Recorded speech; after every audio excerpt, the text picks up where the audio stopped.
Sarah's hands were steady as she picked the lock on James's storage unit. She had exactly 47 minutes before he'd reach home to talk about Mina. The facility's security cameras were looping old footage thanks to Margaret's connections. Apparently, she wasn't the only victim's family member who'd been waiting for a chance at justice.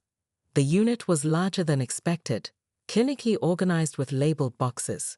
Sarah moved quickly to the section marked 2008, her flashlight beam catching something that made her pause. A wall of photographs, different from the ones in his hidden room. These showed James with Mina, but they told a different story than his grieving boyfriend narrative. In each chronological photo, Mina's vibrant smile dimmed. The final images showed her looking hollow, fearful. Beside the photos was a locked briefcase. The combination lock had worn numbers. Mina's birth date. Inside, Sarah found what she'd been searching for all along, Mina's actual diary. The final entry was dated the day of her death. Asterisk Sarah was right about the support group. For the first time, I see James clearly. The way he isolates me, controls me. It's not love. It's abuse. When I told him I was getting real help, he threatened to tell everyone I was crazy, that I'd been stalking Sarah. He's already convinced my parents I'm unstable. But I have proof now. Everything's documented on the USB drive hidden in my calculus textbook. Sarah will know what to do with it. She's the only one who ever truly tried to help me. Asterisk. Sarah's phone buzzed. A text from Jenny. Jen T. Found Mina's autopsy photos. Marks on her wrists don't match suicide. Getting expert opinion now. Another buzz. James. You're not at work. Not at home. Running late, darling? A third message. Margaret.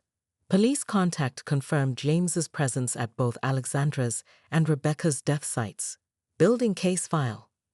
Sarah started to respond when she noticed something odd. A recent shipping label on a box marked wedding.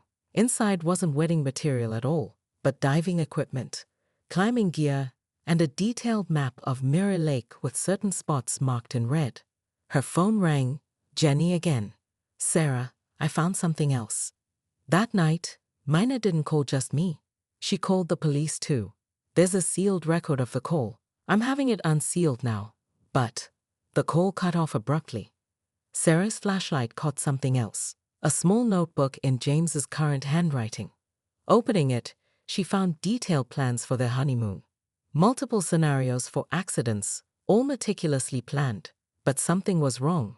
The dates in the notebook were from 6 months ago, long before she discovered his true nature. The storage unit's light suddenly clicked on.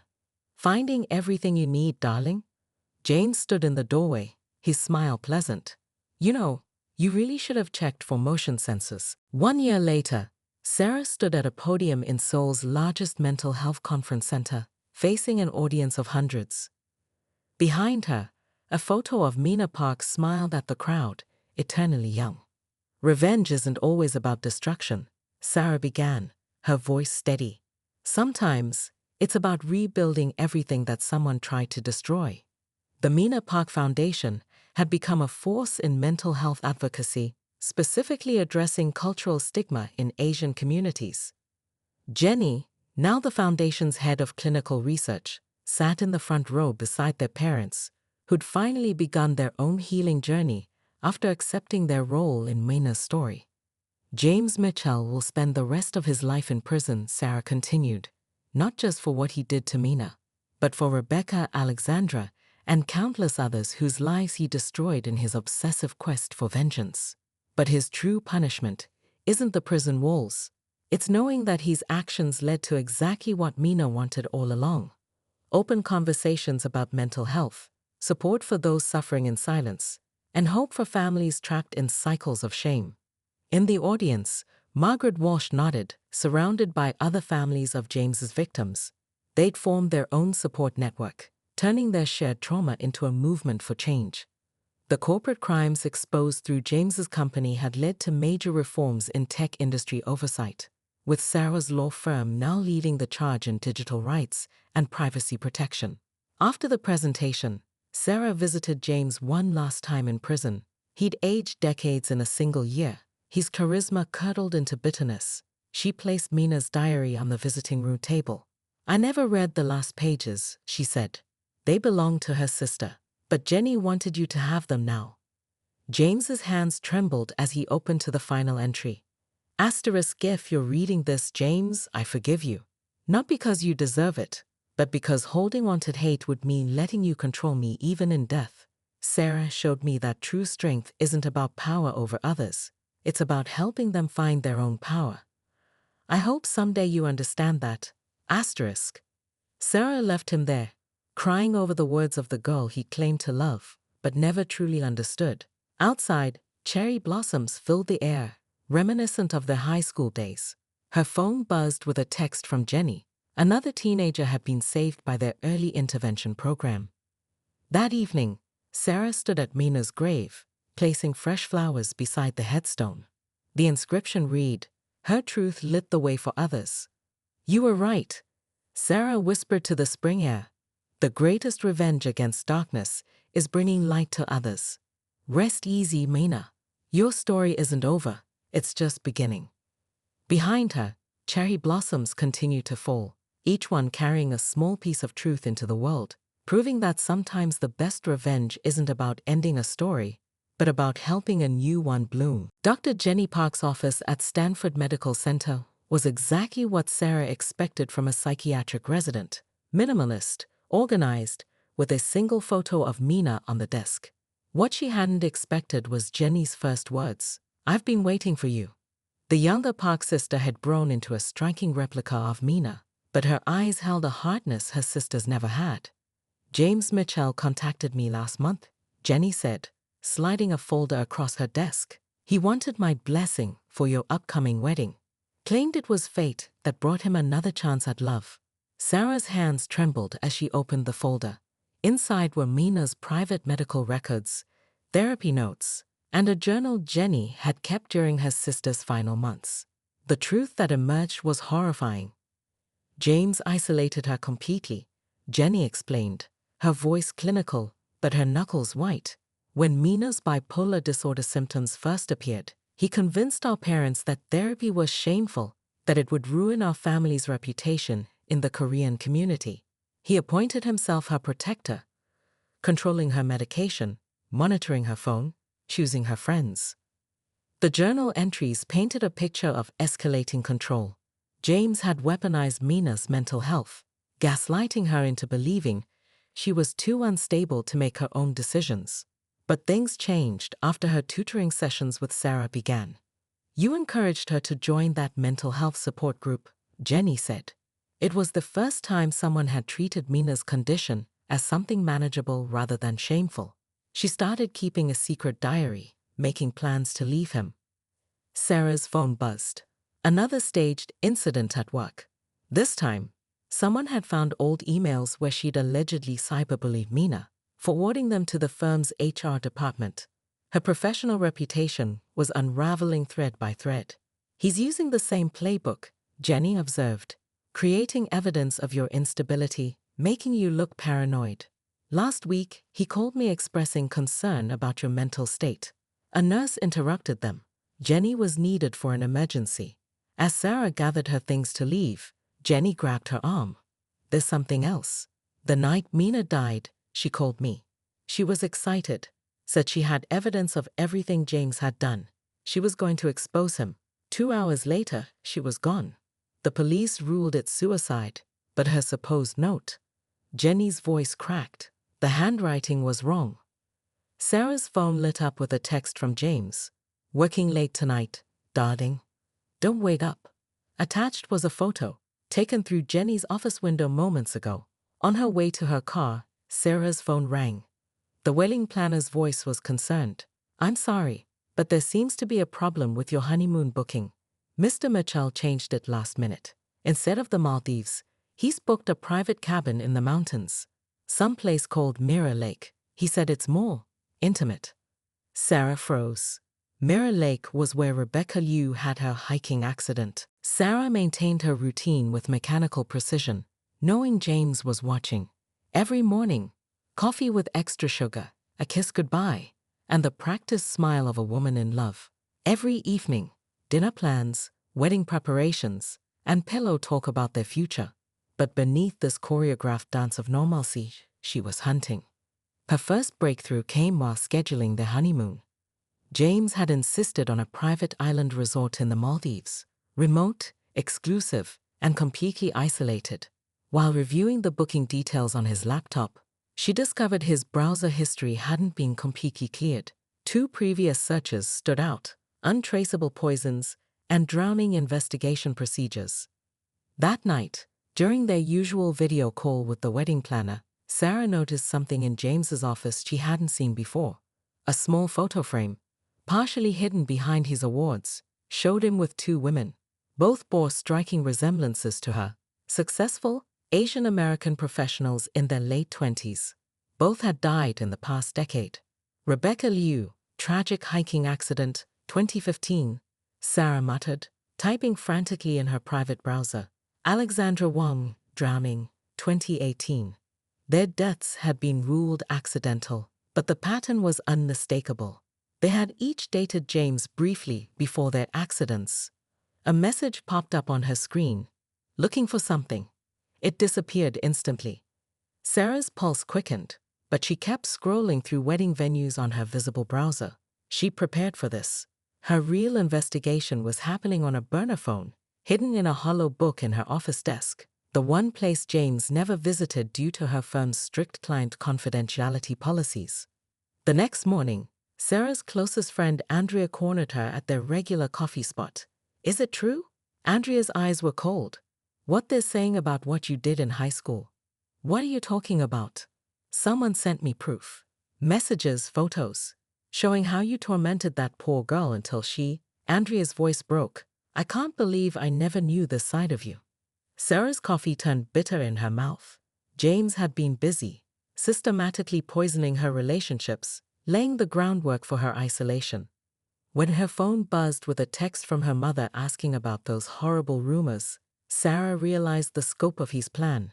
He wasn't just trying to kill her, he was destroying her reputation first, ensuring that when she died, no one would look too closely. That evening, Sarah took her usual route home, but something felt off about her car's handling. She pulled into a mechanic's garage instead of her apartment complex. The mechanic's face went pale as he inspected underneath. "Lady, someone's cut your brake lines. You're lucky you made it here alive." When Sarah reported it to the police, she was met with skepticism. They'd already received multiple calls about her unstable behavior and paranoid accusations. She recognized the lead detective. He'd been at their engagement party, laughing at James's jokes.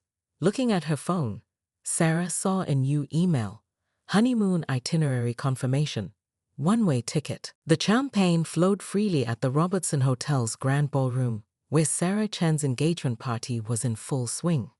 Crystal chandeliers cast a warm glow over the gathered crowd of Silicon Valley's elite, all here to celebrate the upcoming union of a rising corporate lawyer and the tech world's newest golden boy. Sarah stood near the dessert table, laughing at a joke from one of the partners at her law firm, when she felt it, that peculiar sensation of being watched. She turned, her champagne flute pausing halfway to her lips. Through the crowd, she caught James's gaze. Her fiancé stood across the room, engaged in what appeared to be an animated discussion with potential investors. But his eyes, those warm brown eyes she'd fallen in love with, held something foreign, something cold. Raw hatred flickered there for just a moment, transforming his handsome features into something almost unrecognizable before disappearing so quickly Sarah wondered if she'd imagined it. "Are you all right, dear?" Barbara, one of the senior partners, touched her arm. "You've gone quite pale." Sarah forced a smile.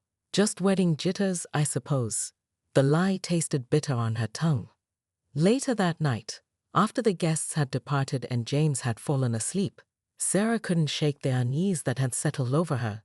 She padded into his home office, telling herself she was being paranoid. James had probably just been stressed about his startup's latest funding round. That's all it was. It had to be. She wasn't sure what drew her to the antique bookshelf that dominated the far wall. James had installed it himself, claiming it was a family heirloom.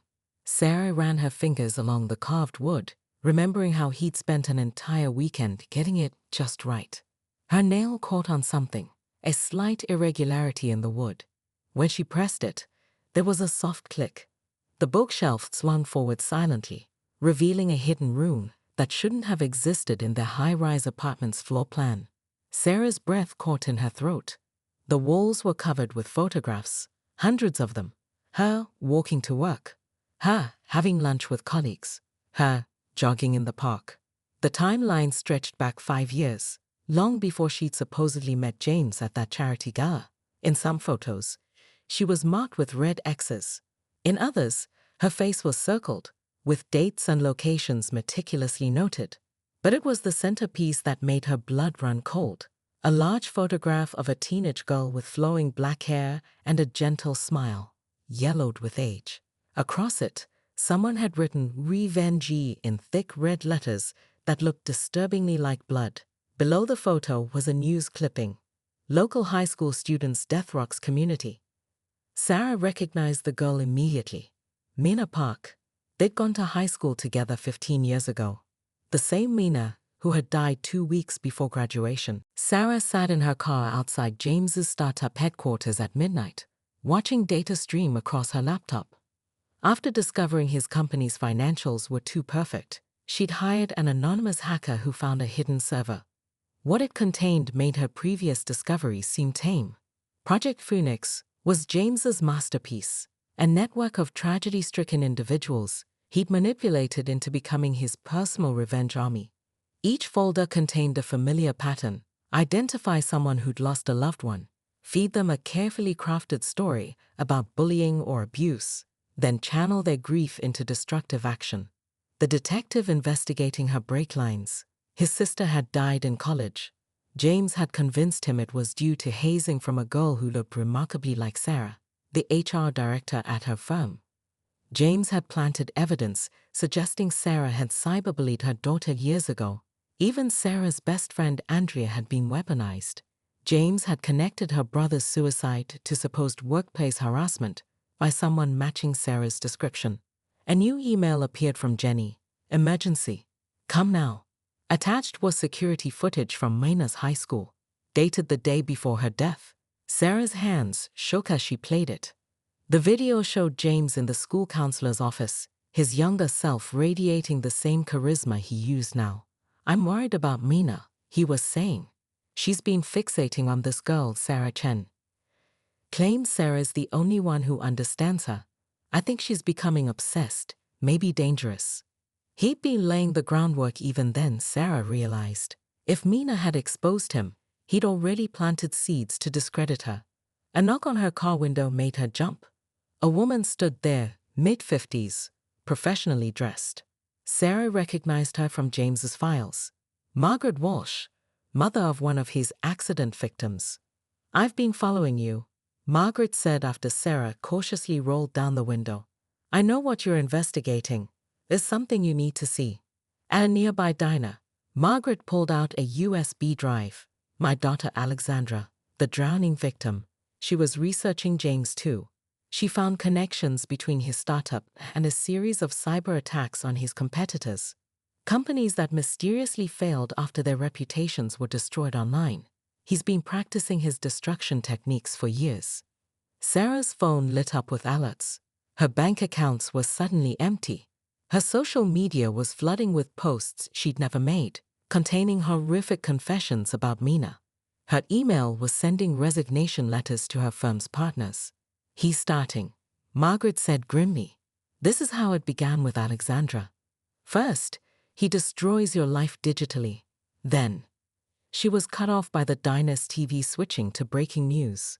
Prominent lawyer linked to historical bullying case. Evidence suggests connection to student's death. Sarah's professional headshot filled the screen, alongside Mina's yearbook photo. In her pocket, her phone buzzed with a text from James. Coming home early, darling. We need to talk about Mina. The Robertson Hotel's grand ballroom looked different in wedding white than it had during their engagement party. Sarah stood before the full-length mirror in the bridal suite, her wedding dress concealing a wire and a USB drive containing everything. Mina's diary, James's plans, the evidence of his corporate crimes. The FBI team was in position, disguised as catering staff. "You survived the storage unit," Jenny whispered, adjusting Sarah's veil. "He bought your story about looking for old photos for the wedding video." Sarah nodded, remembering how she'd convinced James she'd panicked about their relationship and wanted proof of his past love to feel secure. He'd been almost disappointed at such a simple explanation, clearly expecting their game to last longer. The wedding march began. Sarah's father took her arm, unaware that the something borrowed in her bouquet was a panic button. As they walked down the aisle, she caught glimpses of familiar faces. Margaret Walsh posing as a distant cousin, Alexandra's former detective now properly convinced of James's guilt, and Andrea, who'd finally seen the truth after Sarah showed her James's manipulation playbook. James waited at the altar, devastating in his tuxedo, playing the role of devoted groom perfectly. His best man held a tablet for the video presentation they'd planned, childhood photos, their courtship, their future. But Sarah had replaced that content hours ago. "Dearly beloved," the officiant began. Sarah's hand tightened on her bouquet as the timer in her head counted down. 3, 2, 1. The ballroom screens flickered to life. Instead of romance, they showed James in the storage unit with Rebecca before her accident. His voice crystal clear. "It's almost perfect, but not quite her. Sarah will be the masterpiece." The footage switched to his conversation with Alexandra, then to Mina's final phone call to police. "Please, he's here. He says if I tell I'm young." The audio cut off with a scream. James lunged for the tablet, but the FBI was faster. As they moved in, he reached into his jacket. "If I'm going down." Sarah's blood ran cold at the detonator in his hand. The explosives they'd found and quietly disabled yesterday had been a decoy. These charges were real. "You knew," he said, almost admiringly. "You knew and you came anyway." "I learned from you," Sarah replied, her voice carrying through the ballroom speakers. "While you watched me, I watched you. Every backup plan, every hidden device. Did you really think Mina's sister wouldn't recognize the signs this time?" The detonator clicked. Nothing happened. "Looking for this?" Jenny held up a circuit board. "Found it during the final dress fitting in the basement. You always did underestimate the quiet ones." As the FBI moved in, James started laughing. "My perfect revenge turned into your perfect trap." "No," Sarah said quietly. "Your perfect lie finally met the perfect truth." Sarah's hands trembled as she closed her laptop at 3 a.m., her eyes burning from hours of scrolling through James's hidden blog. She'd found it buried in the dark web, accessible only through a string of numbers written on the back of Mina's photograph. What she discovered made her stomach churn. Asterisk day 1825. Watched her today at the coffee shop. She ordered her usual vanilla latte, smiling at the barista like she hasn't destroyed anyone's life. Like she didn't kill my Mina. Soon she'll understand what it feels like to lose everything. Asterisk. The entries stretched back 5 years, each one more disturbing than the last. James had documented every step of his mission, including their first meeting at the charity gala, which he'd orchestrated by donating heavily to ensure her law firm would attend. Sarah closed her eyes. Memories of Mina flooding back. They'd shared AP Calculus senior year, where Sarah had tutored her twice a week. Mina had been quiet but brilliant, struggling not with the material but with something deeper. During their last session, just days before her death, Mina had seemed different, almost peaceful. "You're the only one who sees me," Mina had whispered, hugging Sarah unexpectedly. "Thank you." The next morning, she was gone. A floorboard creaked behind her. Sarah quickly opened a random legal document as James appeared in the doorway, his hair tousled from sleep. "Working late again, sweetheart?" His voice was honey sweet, but Sarah's skin crawled. How had she never noticed the predatory way he watched her? "Big case," she replied, forcing a smile. "Coming to bed soon." After he left, Sarah pulled up her old yearbook photos, studying Mina's face. There was a darkness in her eyes that Sarah had missed back then, or perhaps chosen not to see. In one photo, taken during a school festival, James stood in the background. He was just a blur, but Sarah recognized his possessive stance behind Mina. Opening an incognito browser, Sarah typed, James Mitchell High School 2008. The results were sparse, as if deliberately scrubbed. But one archived article caught her eye. Student transfer following tragic death. The piece mentioned a James Mitchell transferring schools mid-semester, right after Mina's death. A notification popped up on her phone. A new email from an anonymous address contained only a video file. Sarah's hand shook as she pressed play. The footage showed Mina and James arguing in an empty classroom. The timestamp read, May 15, 2008, 3 days before Mina's death. You can't control me anymore. Mina's voice crackled through the speakers. Sarah was right. I need real help. James's response chilled Sarah to her core. No one will ever help you. And if they try, they'll regret it. The video ended abruptly. Sarah stared at her dark screen, seeing her own reflection, and behind it, a shadow moving in the hallway.